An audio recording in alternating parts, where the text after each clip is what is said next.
आपको बात करनी है, जो मुझे लग रहा है, और ये बार बार कवर फायर की बात से मुजफ्फर साहब शायद सहमत नहीं थे, लेकिन यही फारूक अब्दुल्ला कहते हैं कि पाकिस्तान से बातचीत के बिना टारगेट किलिंग नहीं रुकेगी। वो ये भी कहते हैं कि कश्मीरियों को आज भारतीय महसूस नहीं होता है, वो चीनी शासन चाहते हैं, और उसके बाद कहा जाए कवर फायर तो दिक्कत है।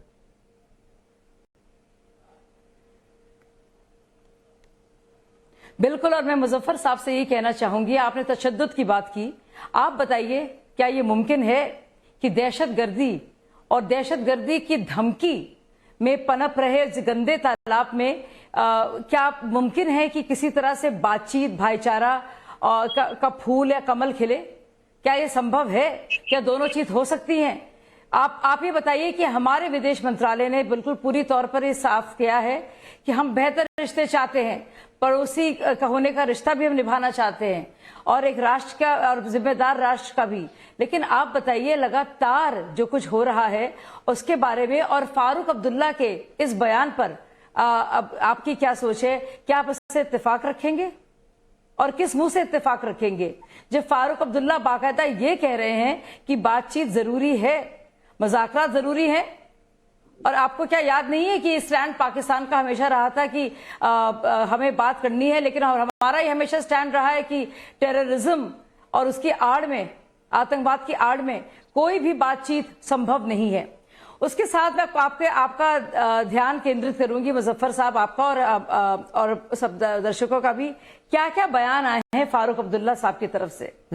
सोचिए, LAC पर जो भी चल रहा था, जो संघर्ष चल रहा था, जो हमने देखा, उसके लिए उस वक्त भी उन्होंने कहा कि चीन की मदद से हमें लागू करना होगा, यानी कि गुहार लगाई कि 370 को लागू करने के लिए चीन की मदद लेनी होगी।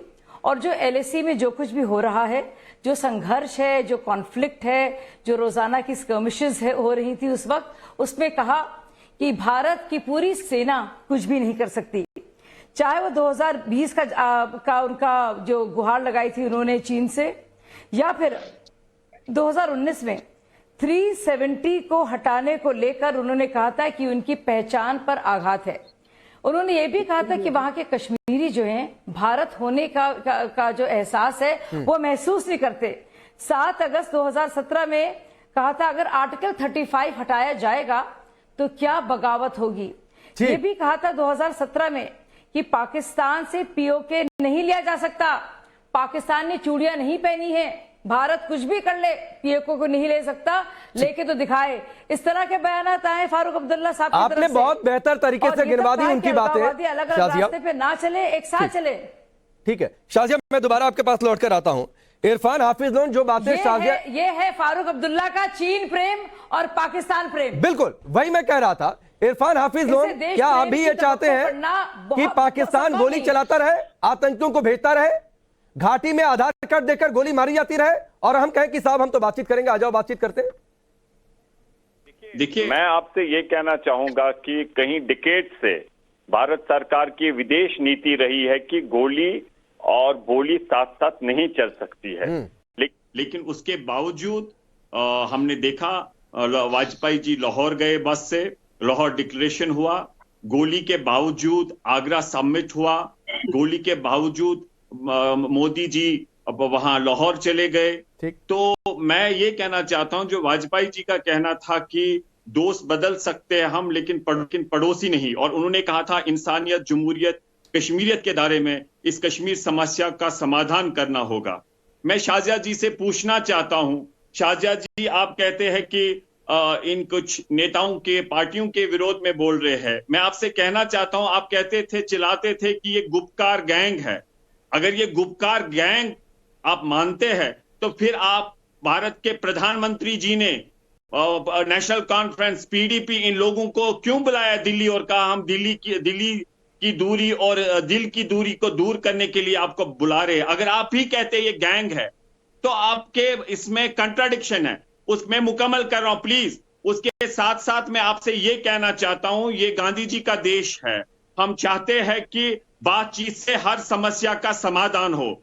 और मैं आपको कहना चाहता हूं, मैं सबको कहता हूं कि संविधान, लोकतंत्र के दायरे में हम कश्मीर का समस्या का हल ढूंढेंगे। मैं शाहजा जी मैं मुकम्मल कर रहा हूँ, लेकिन मुझे लोग हमेशा क्रिटिसाइज करते हैं। शाहजा जी मैं मुकम्मल कर रहा हूँ। मुझे लोग पूछते हैं कि अगर आप कहते हैं बड़ा लोकतंत्र है, खूबसूरत देश है, मेरे जैसे लोगों को जो ये संविधान पे विश्वास रखते हैं, मुझे कहते हैं जो उनके पास पाकिस्तान के पास कश्मीर है, उनके पास प्रधानमंत्री है, उनके पास अपना राष्ट्रपति है, उस वाले कश्मीर में जो पाकिस्तान के पास हमारा कश्मीर एक मिनट में क्लियर कर दूं, सुनिए इरफान हाफिज लोन, इरफान हाफिज लोन आपने 2 मिनट बोला। अरे इरफान हाफिज लोन, शाजिया इल्मी जवाब देंगी। शाजिया इल्मी अब जवाब दीजिएगा, मुझे सिर्फ एक बात कहनी है। इरफान हाफिज लोन अब शांत हो जाइए सर। सुनिए, एक तो ये वो वाला कश्मीर, ये वाला कश्मीर, उधर वाला कश्मीर मत कहिए। कश्मीर एक ही है और वो इधर वाला है। शाजिया जवाब दीजिए। आप मेरी बात को समझे, लेकिन फिर भी जी आप कश्मीर एक है नहीं और वो भारत वाला ही है। उस वाले कश्मीर में उनका मैं कह रहा हूं कि उस वाला कश्मीर मत कहिए। मैं कह रहा हूं उस वाला कश्मीर मत कहिए। मेरे पास यूटी स्टेट भी छीन। कश्मीर एक ही है, हिंदुस्तान का है। शाजिया जवाब दीजिए। मुख्तसर बहुत मुख्तसर सी बात में रखूंगी, मुख्तसर सी बात रखूंगी। आपके और भी पैनलिस्ट हैं। गाली और गोली का जवाब गाल देकर नहीं दिया जा सकता किसी भी तरह से। और आप गांधी का देश जरूर है ये, लेकिन मैं आप बता दूं कि भारत का एक एक नागरिक, बाशिंदा, जम्मू का, कश्मीर का, लद्दाख का, हर एक इंसान चाहता है कि दहशतगर्द से उसे आजादी मिले। और अगर पाकिस्तान से बातचीत करके कुछ नतीजा निकलना था तो भारत ने पूरी कोशिशें की।